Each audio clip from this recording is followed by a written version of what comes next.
இன்னைக்கு என்ன பார்த்து கேட்குறாங்க, திமுகவோட கூட்டணி வச்சு விட்டார். ஏன் வச்ச? தமிழ்நாட்டின் முதலமைச்சரை சென்று நான் ஆதரிப்பதற்கு முன்பாக கொடுத்த 10 கோரிக்கைகள் அடங்கி கொடுத்த கடிதத்தின் முதலாவதாக இடம்பெற்ற கோரிக்கை, தமிழ்நாட்டு அரசு பதவிகளில் கடந்த காலத்தில் பாரதிய ஜனதாவின் அழுத்தத்திற்கு ஓபிஎஸ் இப்படி ஒரு சட்டத்தை போட்டு இந்திய நாட்டை சேர்ந்த எவர் வேண்டுமானாலும் விஓவா, தாசில்தாரா, கலெக்டர், ஆர்டிஓவா, சப் கலெக்டரா, டிப்டி கலெக்டரா, ரிஜிஸ்ட்ராரா, கமர்ஷியல் டாக்ஸ், ஏசியா,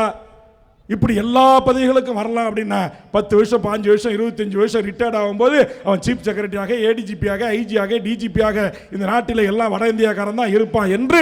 அந்த நிலையை மாற்றுவதற்காக திராவிட முன்னேற்ற கழகத்தினுடைய டேர்ம் ஆஃப் கண்டிஷன் என்று சொல்லக்கூடியதிலே 10 நிபந்தனைகளை வைத்து நீங்கள் ஆட்சிக்கு வந்தால் முதலாவதாக இதை ஒழிக்கின்ற சட்டத்தை இயற்ற வேண்டும் என்று இந்த நாட்டுடைய முதலமைச்சராக இருக்கிற முத்துவேல் கருணாநிதி ஸ்டாலின் ஆகிய அவரிடத்தில் சட்டமன்றத்தில் நேருக்கு நேராக வாதிட்டு அதை தடுத்து நிறுத்தி தமிழ்நாட்டை சேர்ந்தவர்களுக்கு அந்த வேலை வாய்ப்பு கிடைப்பதை உறுதி செய்தவன் வேல்முருகன், தமிழக வாழ்வுரிமை கட்சி.